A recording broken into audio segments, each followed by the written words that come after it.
Hello friends, नमस्कार। आज की हमारी रीडिंग का जो टॉपिक है वो है improve your psychic abilities and strength. Spiritual awakening से पहले क्या थे आप, और after spiritual awakening time period हो सकता है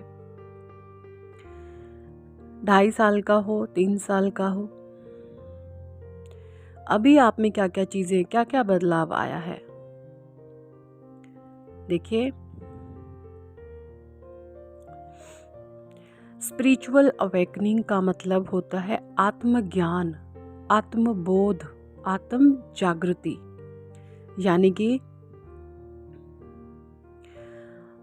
आप चीज़ों को बाहरी रूप, बाह्य तौर पर, एक्सटर्नल तौर पर जो पहले आप एनालाइज करते थे सिचुएशंस को, आपका हर समय ध्यान बाहर रहता था। स्पिरिचुअल अवेकनिंग से पहले जो हमारी साइकिक एबिलिटीज़ होती हैं वो बहुत लो होती हैं, या लगा लीजिए होती ही नहीं है। माइंड का बिल्कुल भी इस्तेमाल नहीं करते हैं, टोटली दिल से डिसीजन लेना, भावुक रहना, भावनाओं में बह जाना, लोगों की ज़ुबान पर सिर्फ ट्रस्ट करना कि इसने जो मुंह से बोला है सिर्फ यही सच्चाई है, इसने सिर्फ जुबान से कह दिया यही सच्चाई है। और यही कारण बनती है स्पिरिचुअल अवेकनिंग से पहले आपके अनंत दुखों का। क्यों? क्योंकि उस समय आप अपनी जो ये दोनों आंखें हैं ना, जो आपके फिजिक्स की आंखें हैं, जो आपकी फिजिकल बॉडी की जो आंखें हैं, आप इनसे बाहरी चीज़ों को देखते हैं। आपकी थर्ड आई एक्टिवेशन नहीं होती, इंट्यूशन स्ट्रॉन्ग नहीं होती, जिसकी वजह से सिर्फ और सिर्फ आप यहीं तक सीमित रहते हैं कि लोग क्या कहते हैं और क्यों कहते हैं, किस लिए कहते हैं। इन सब का एक निचोड़ निकालना वो आपको पहले नहीं आता था। सिर्फ आप वहाँ पर ही फंस कर रह जाता था कि इसने ऐसा बोला है तो बोला है, अब ये क्यों झूठ बोल रहा है, अब ये क्यों झूठ बोल रही है। सिर्फ आप यहीं तक सीमित थे। और जब सामने से मैनिपुलेटिंग आती थी तो आप एकदम से हैरान परेशान रह जाते थे कि ये एक्चुअली हो क्या रहा है, क्योंकि आपकी वो प्रोग्रामिंग माइंड की है नहीं, आपकी परवरिश उस लेवल की थी नहीं। आप बहुत ही ऐसे लोगों में पले बड़े हो जो बहुत ही प्योर हैं, बहुत ही दिल के सच्चे अच्छे और नेक इंसान हैं, जिनके मुंह से कभी अगर झूठ खुदा ना खास्ता निकल भी गया तो अपने आप को इतना ज़्यादा रिग्रेट करना कि भैया हमने झूठ बोला। इस तरीके के लोगों में आप पले बड़े हैं। बिल्कुल सच्चे और अच्छे लोगों के बीच में आपकी परवरिश रही है। जो कार्मिक पैटर्न, जब लोगों को कार्मिक सिचुएशन में डाला जाता है तो वहाँ पर जो होते हैं ऐसे लोगों के बीच में डाल दिया जाता है एक स्पिरिचुअल अवेकनिंग कराने के लिए एक पवित्र आत्मा को, जो कि बहुत ज़्यादा मैनिपुलेटिंग लोग होते हैं।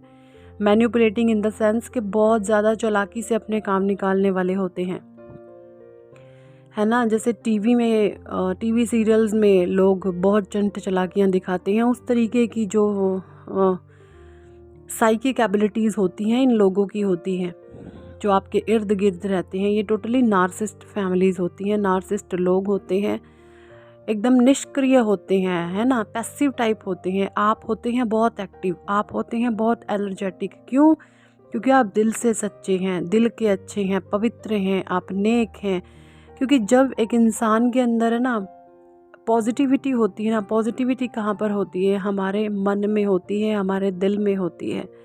तो वहाँ पर हमारी ऊर्जा का जो स्रोत होता है बहुत हाई होता है, बहुत हाई लेवल की आपकी जो ऊर्जाओं का स्तर होता है वो होता है। क्यों? क्योंकि किसी भी प्रकार की आप लोगों के बारे में जलन, ईर्ष्या, द्वेष, प्लानिंग चलाना, अपने गेम से माइंड की चला करके दूसरों को तकलीफ़ देना कि मैं ऐसा ऐसा करूँगा तो इसको इस प्रकार से पेन होगा, मैं ऐसा ऐसा करूँगी तो उसको यहाँ पर पीड़ा होगी। ये गंदी जो माइंड की गेम होती है ना, ये आपको खेलनी नहीं आती, बिल्कुल भी नहीं आती। तो जब आपको ये चीज़ें नहीं आती ना करनी, तो जो वो आपकी ऊर्जा होती है ना, ऊर्जा, वो एक्टिव फॉर्म में, फिज़िकल वे में आपकी बॉडी पर वो दिखती है। मे बी आपका काम करने का जो तरीका है वो बहुत फास्ट है, बहुत स्पीडली आप कामों को करते हैं। क्यों? क्योंकि माइंड की गेम नहीं चलाते, माइंड में ज़्यादा आप एनर्जी वेस्ट नहीं करते। जो भी पावर आती है, जो ऊर्जा आती है आपकी फ़िज़िकल बॉडी को वो मिलती है, तो वो एक्टिव रहती है हमेशा, है ना। तो आप देखेंगे लोगों को ये भी आपको कहते सुना होगा कि बहुत एक्टिव है। एक्टिव इसलिए है भैया, इसके पास कोई जालसाज दिमाग नहीं है, पवित्र आत्मा है, पवित्र सोल है। दिल से जीने वाले बंदे जो होते हैं ना, बहुत एक्टिव होते हैं। और जो लोग माइंड से गेम खेलते हैं वो निष्क्रिय होते हैं, बहुत थके थके से, हारे हारे से। आप देखेंगे स्लो मोशन में ऐसे लोग काम करते हैं। ऐसे लोग स्लो मोशन में काम क्यों करते हैं? क्योंकि ज़्यादातर जो उनकी ऊर्जा होती है, एनर्जी होती है, वो दिमाग खा जाता है। दिमाग से अपनी वो ऊर्जा को वेस्ट कर देते हैं बहुत ज़्यादा, सोचने में, विचार करने में कि इसको ऐसे ऐसे फंसाया जाए, इसको ऐसे ऐसे करा जाए, इसके साथ ऐसे ऐसे करा जाए। इन सब चीज़ों में ऐसे लोगों का माइंड लगा रहता है। देखिए मैं आउट ऑफ द टॉपिक हो गई हूँ, सो सॉरी दोबारा से आना पड़ेगा अपने टॉपिक पे। हाँ जी, तो स्पिरिचुअल अवेकनिंग से पहले आपको ऐसे लोगों में डाल दिया जाता है जो बहुत ही ज़्यादा नार्सिसिस्ट हैं, नेगेटिव हैं, मैनिपुलेटिंग है, लोगों को दबाते हैं, कुचलाते हैं, उनकी अच्छाइयों का फ़ायदा उठा करके उनको दबाने की कोशिश करते हैं। इनका सिर्फ एक ही मोटा होता है कि लोगों को कैसे दबाया जाए, ठीक है। बट आफ्टर स्पिरिचुअल अवेकनिंग आपकी जो साइकिक एबिलिटीज़ हैं इतनी स्ट्रॉन्ग हो जाती है, इतनी स्ट्रॉन्ग हो जाती है। मैं ये बोलूँ, अगर इसमें कोई भी दो राहें नहीं होंगे कि यही जो लोग हैं ना आपके पास आसपास, ये तो सिर्फ और सिर्फ एक जैसे सुई की नोक होती है ना, आगे से सिर्फ इतने हैं और आपको इन्होंने पूरी सुई बना दिया है। मतलब इतनी साइकिक एबिलिटीज़, इतनी स्ट्रॉन्गनेस, इतनी स्ट्रेंथ इन्हीं लोगों के द्वारा आपसे मिल जाती है, आपको मिल जाती है। क्योंकि ये जो शाम दांड दंड भेद जो भी ये अपनाते हैं ना, वो कहीं ना कहीं सब कुछ आप अनजाने में सीख रहे होते हैं, है ना। अनजाने में, जानबूझकर आप इन चीज़ों को कंज्यूम नहीं करना चाहते, बट अनजाने में वो चीज़ यही लोग आपको सिखा रहे होते हैं। जो लोग जैसी चंट चालाकी आपके अराउंड कर रहे होते हैं ना, वो अनजाने में आपको सिखा रहे होते हैं वो हर एक चीज़। तो यहाँ पर ये आपकी जो अवेकनिंग के बाद है, साइकिक एबिलिटीज़ और स्ट्रेंथ इतनी ज़्यादा बढ़ जाती है कि आप अगर कोई इंसान सामने खड़ा है तो आप उसको स्कैन कर लेते हैं। आप ये देख करके जान जाते हैं कि इस इंसान के मन में क्या चल रहा है, ठीक है। आप किसी के शुगर कोटेड बातों पर नहीं जाते। भले ही आपकी कोई मुंह पर आपकी बड़ाई करता हो, आप उसकी भीतर की इंटेंशन को जानते हैं कि इसको क्या लालच है मुझसे।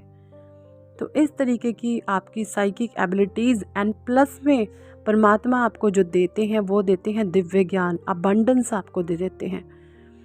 अबंडेंस का मतलब है कि हर चीज़ में आपको भरपूर कर देते हैं, इतना कि बाहर से आपको किसी चीज़ की रिक्वायरमेंट नहीं होती है, अपने आप में आप कंप्लीट हो जाते हो।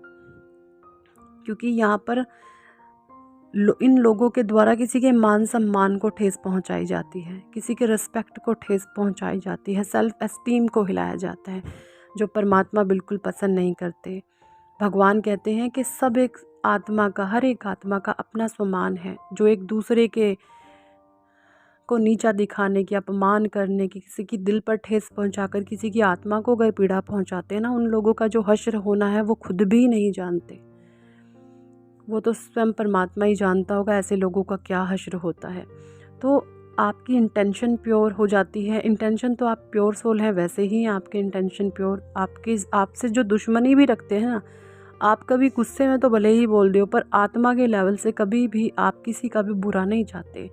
आप हमेशा सबको ब्लेस कर, क्योंकि आप एक प्योर डिवाइन सोल हो, आप एक पवित्र आत्मा है। और एक इतनी जो ताकत होती है ना, वो एक पवित्र आत्मा में ही होती है ना। तो स्पिरिचुअल अवेकनिंग के बाद आपकी साइकिक एबिलिटीज़ बढ़ जाती हैं, आपकी स्ट्रेंथ बढ़ जाती है, आपका ऑरा पॉजिटिव हो जाता है। लोगों को आपसे बात करके ना बहुत अच्छा महसूस करता है। क्यों? क्योंकि आपकी बॉडी से बहुत प्योर वाइब्रेशन निकल रहे होते हैं, आपकी ऊर्जा इतनी पवित्र होती है कि लोग आपकी तरफ अट्रैक्ट होते हैं। जो गंदे लोग होते हैं ना, उनसे सब दूर भागना पसंद करते हैं। क्यों? क्योंकि वो सबके लिए बुरा सोचता है, नेगेटिविटी रेडिएट करता है, नेगेटिव वाइब्रेशन फेंकता है। तो ऐसे लोगों से कोई मतलब भले ही मुंह पर अनजाने में बोल पड़े किसी से, लेकिन है ना, बाद में यही बोलेंगे कि उससे बात करके हमें अच्छा महसूस नहीं होता। आपके पास जब बैठते हैं तो एक अलग सी हमें पॉजिटिविटी महसूस होती है, एक पवित्रता महसूस होती है, एक पॉजिटिव एटीट्यूड जो आपका है वो हमें आनंदित कर देता है, हमें अंदर से खुश कर देता है। तो वो कहीं ना कहीं आपके ऑरा में वो चीज़ें आ जाती हैं, और पहले भी थी, अभी भी हैं वो चीज़ें आपके भीतर। बट जो प्लस में ऐड हुई हैं चीज़ें, वही हैं आपकी साइकिक एबिलिटीज़ स्ट्रॉन्ग हो गई है, एंड आपकी फ़िज़िकल स्ट्रेंथ मजबूत हो गई है। जो आपने पास्ट में जो है आपके फ़िज़िक्स में जो भी प्रॉब्लम थी, मे बी आपको छोटे मोटे हेल्थ इश्यूज़ हों, वो रिकवर हो रहे हैं। तो हर प्रकार की चीज़ें बेटर होने लगती हैं आपकी लाइफ में। तो यही चेंजेस तो बहुत सारे आते हैं। एक्चुअली मैंने इस टॉपिक को अभी पूरा कवर नहीं कर पाई हूँ मैं। देना तो मुझे पास्ट, प्रेजेंट एंड फ्यूचर था, but out of the topic हो गई। चलिए कोई बात नहीं, इस पर मैं एक डिटेल वीडियो बनाऊंगी कभी, तकरीबन आधे घंटे का ये वीडियो जाएगा फिर। Thank for watching and listening my videos. Love you all, bye. Personal reading के लिए ऊपर दिए गए नंबर पर आप कॉन्टैक्ट कर सकते हैं। Thank you ji.